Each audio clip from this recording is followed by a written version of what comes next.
Shalom, selamat malam Bapak Ibu dan Saudara yang dikasihi oleh Tuhan. Kita berjumpa lagi dalam ibadah keluarga Bajang Surya Kasih Tembilahan. Dan pada saat ini kita akan merenungkan firman Tuhan dari kitab 1 Tawarik pasal 4 ayat 22 sampai dengan 23. Mari kita membuka kitab 1 Tawarik pasal 4 ayat 22 sampai dengan 23.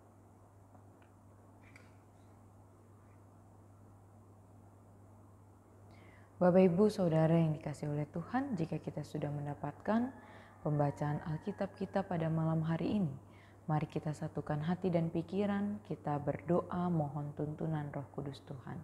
Mari kita berdoa. Allah Sang Pengasih dalam kehidupan kami bersyukur kepadamu Tuhan untuk setiap penyertaan-Mu dan kebaikan-Mu di sepanjang kehidupan kami. Kami bersyukur jika pada saat ini kami masih Tuhan berikan nafas kehidupan, kami masih Tuhan berikan kesempatan untuk berhimpun di dalam ibadah keluarga, memuji dan memuliakan nama-Mu. Dan pada saat ini ya Tuhan, kami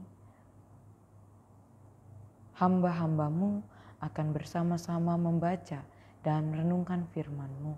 Kami mohon kiranya Engkau berkenan untuk hadir di tengah-tengah kami, membukakan hati dan pikiran kami dengan terang Roh Kudus-Mu, sehingga firman yang kami baca dan renungkan dapat kami pahami, kami mengerti, bahkan menjadi sumber hikmat bagi kami menjalani kehidupan sehari-hari. Berkatilah juga hamba-Mu yang akan memberitakan firman-Mu Tuhan. Hamba percayakan seluruh pemberitaan ini ke dalam tangan pengasihan-Mu.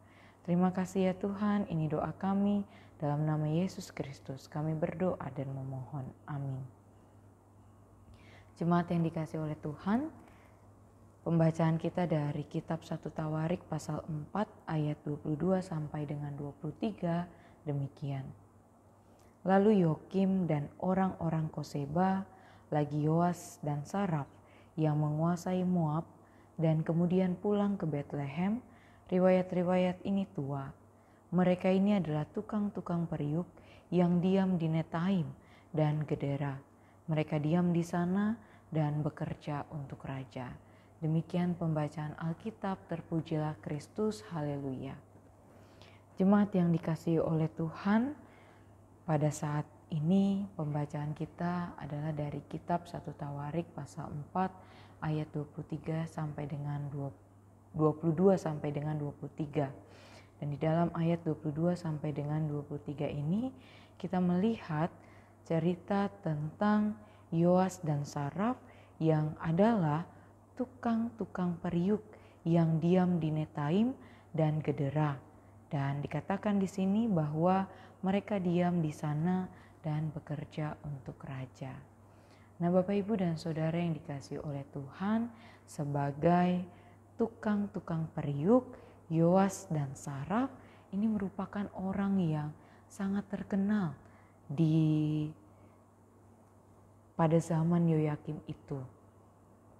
Mereka terkenal karena pekerjaan-pekerjaan mereka, karya-karya mereka sebagai tukang periuk yang kalau pada saat ini kita melihat penggorengan atau alat memasak. Nah, jadi mereka terkenal karena mereka mampu membuat alat masak, dan alat masak itu menjadi suatu barang yang sangat penting di dalam kehidupan orang-orang Yoyakim, khususnya juga di istana raja. Karena melalui alat masak itu setiap makanan dapat diolah dengan baik, dan kemudian alat itulah yang menjadi penunjang orang-orang pada saat itu untuk menjalani kehidupan sehari-hari. Oleh karena itu Bapak Ibu dan Saudara yang dikasihi oleh Tuhan, jika kita melihat gitu ya, periuk atau alat-alat memasak ini, tanpa alat memasak mungkin saja kita akan memakan makanan yang mentah atau yang tidak enak, dan tidak banyak berbagai jenis makanan yang bisa kita makan.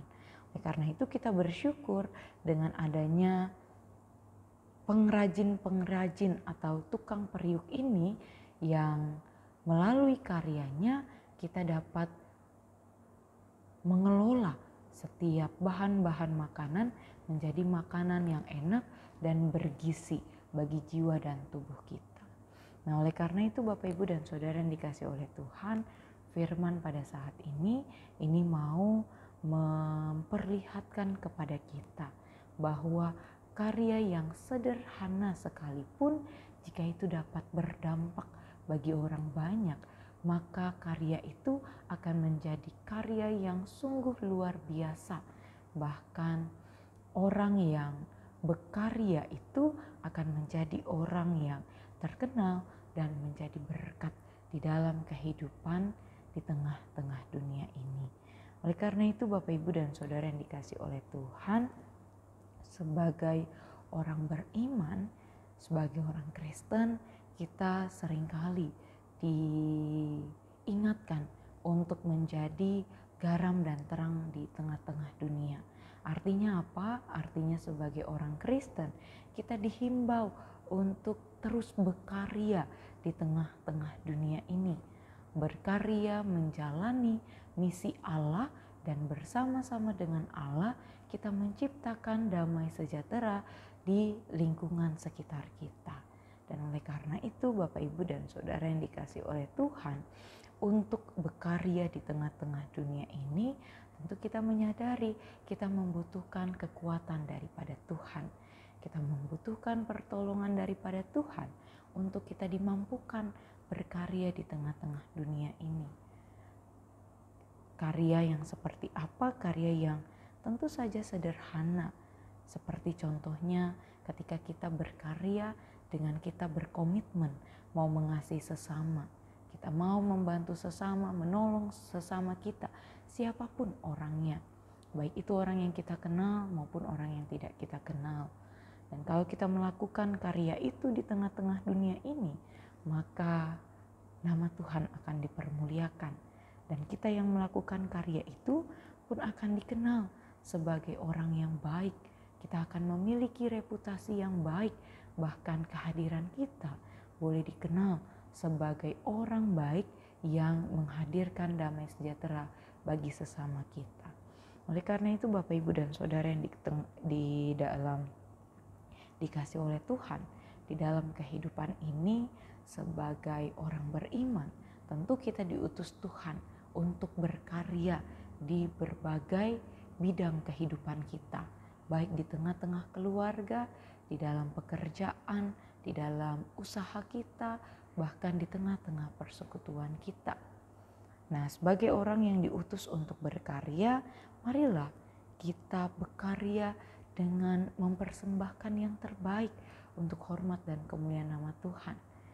Kita menjadi garam dan terang di tengah-tengah kehidupan kita, sehingga melalui karya yang kita lakukan, nama Tuhan boleh semakin dipermuliakan.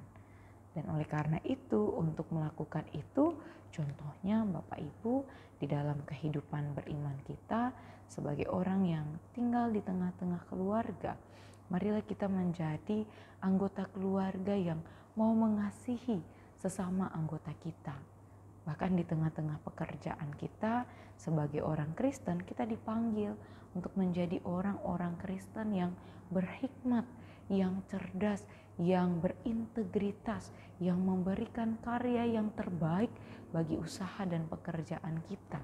Sehingga melalui usaha dan pekerjaan kita, nama Tuhan juga boleh dipermuliakan.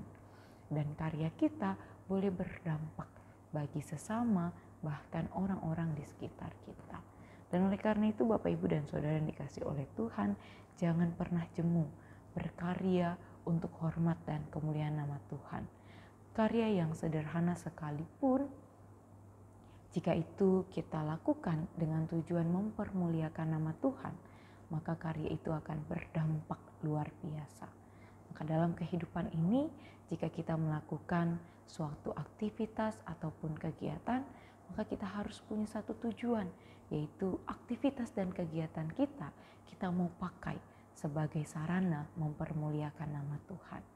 Dan kalau kita punya tujuan dan motivasi tersebut, maka aktivitas dan pekerjaan yang kita punya itu akan berdampak bagi orang banyak, menjadi berkat. Bahkan melalui aktivitas dan usaha itu, kita pun akan semakin dilayakkan untuk menerima berkat yang Tuhan sediakan bagi kita. Oleh karena itu, jangan pernah jemu-jemu untuk berkarya, memberikan yang terbaik untuk hormat dan kemuliaan nama Tuhan, dan berdampak di tengah-tengah kehidupan kita, khususnya bagi sesama yang ada di sekeliling kita. Kiranya Tuhan memampukan dan memberkati kita sekalian. Amin.